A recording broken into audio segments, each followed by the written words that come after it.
Salut la team. Et bah écoutez, aujourd'hui petite vidéo de présentation pour vous présenter ce véhicule qui commence à avoir un petit peu d'âge mais qui va toujours aussi bien, le Toyota 4Runner de 94. Donc là on est dans un modèle dans sa version VX en 3 litres turbo diesel. C'est la finition. Désolé pour le vent, hein, malheureusement c'est les aléas qu'on ne maîtrise pas. Donc on est dans une version VX équipée de la sellerie cuir, de la climatisation, direction assistée, les vitres électriques y compris le toit ouvrant et la vitre arrière. Bon là vous n'allez pas y voir grand chose, mais ça viendra. Sur lequel bon il y a eu un petit peu de travail, un petit peu de modification. Donc au niveau mécanique, c'est un véhicule qui affiche aujourd'hui 31 ans. 31 ans. Donc, il est équipé du 3 litres turbo diesel 1UZ.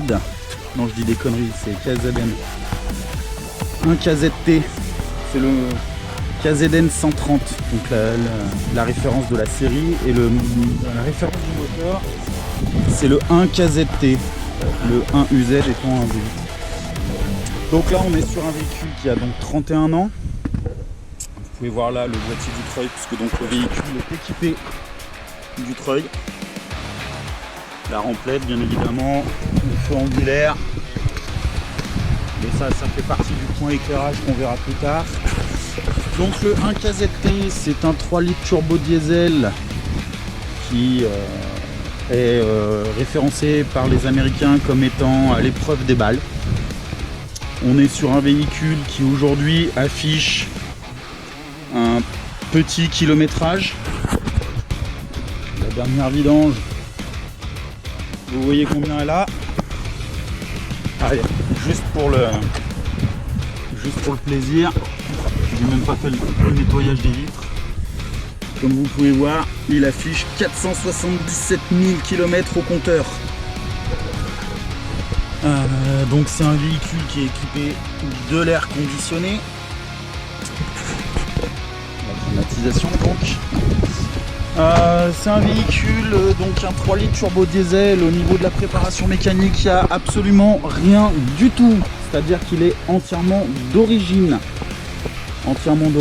en dehors de l'entretien courant qui a été effectué et à l'exception du radiateur qui est là, qui a été remplacé par un modèle full alu gros volume parce que le modèle Toyota était un petit peu trop cher au remplacement de la pompe à eau. Donc du coup si vous voulez, quand vous voyez le prix du Toyota d'origine qui fait presque 800 balles hors taxe, alors que là vous avez celui-là en gros volume, plus efficient pour 4 fois moins cher et livré à la maison, la question ne se pose pas. Autre modification qui a eu lieu, nous avons là à l'intérieur un filtre green marque française, très efficace. Pour le coup je les remercie, c'est les seuls qui disposaient du modèle avec les bonnes références, les bonnes dimensions qui allaient bien. Je vous épargnerai l'histoire avec KN qui s'est avéré être une vaste blague, mais ça c'est un autre sujet. Et le snorkel. Donc le snorkel, j'ai pas prévu de faire du franchissement où il aura le nez dans l'eau jusqu'à la garde, loin de là. Mais par contre j'ai pu constater une réduction de la consommation parce que bon c'est quand même des gros moteurs diesel qui consomment un peu, et ces gros moteurs diesel, et si on leur envoie un petit peu d'air frais facilement via le snorkel, on se retrouve avec une admission dynamique et personnellement j'ai constaté une baisse de la consommation de quasiment 1,5 litre. Donc 1,5 litre à 1,70€ le litre, vous faites le calcul. Un snorkel ça vaut 90 € sur ce modèle là.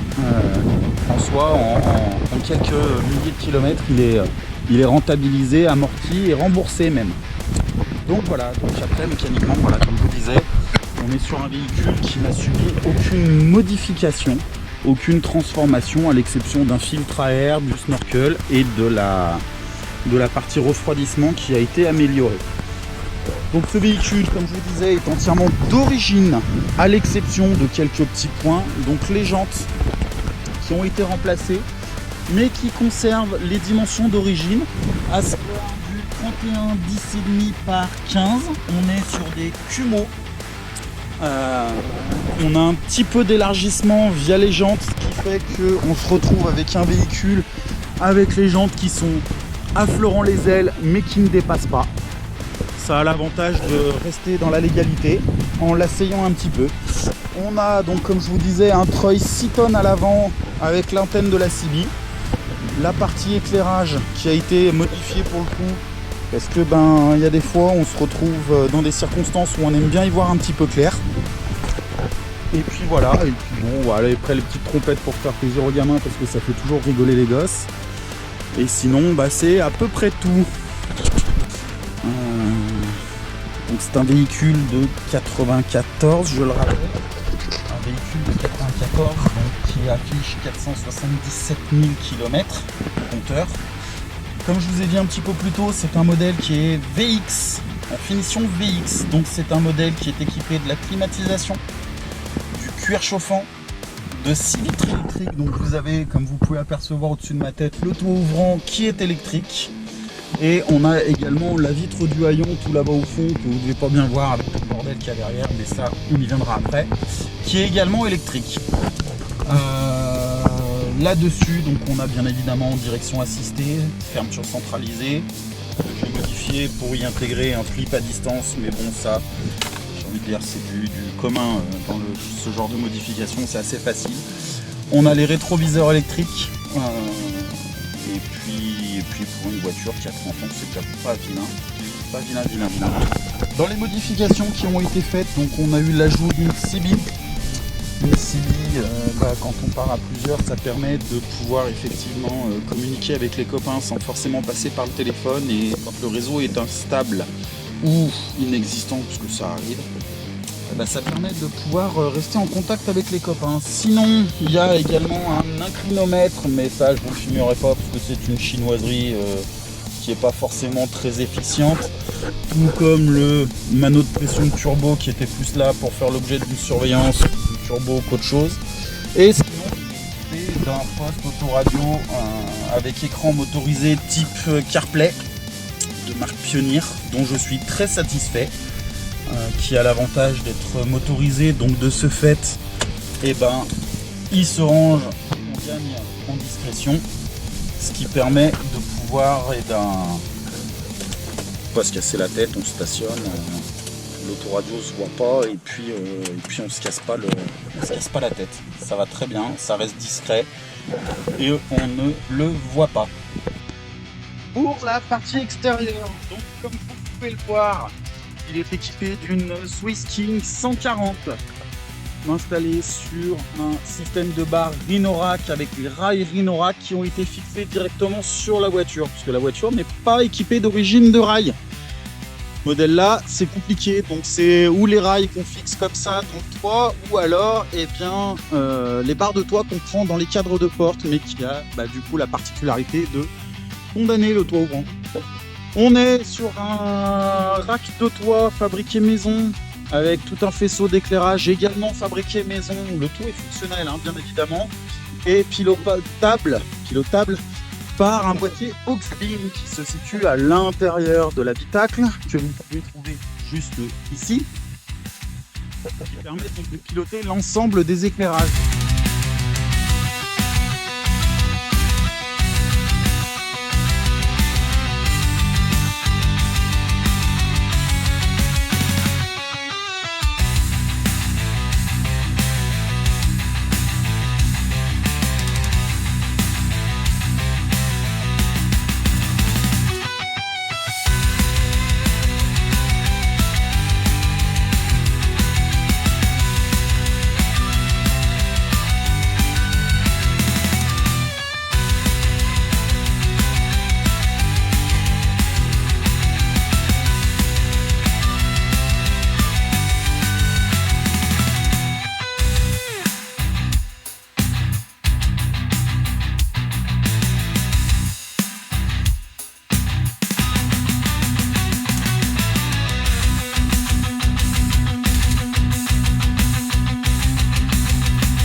Sur ce rack de toit donc, se trouvent fixées les plaques de désensablage qui font également office de saut de vent pour la 140, pour la Swiss King 140.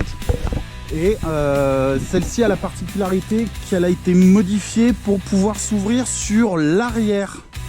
Je vais voir si je vous fais une incrustation ou quelque chose, un plan où on peut voir effectivement le résultat.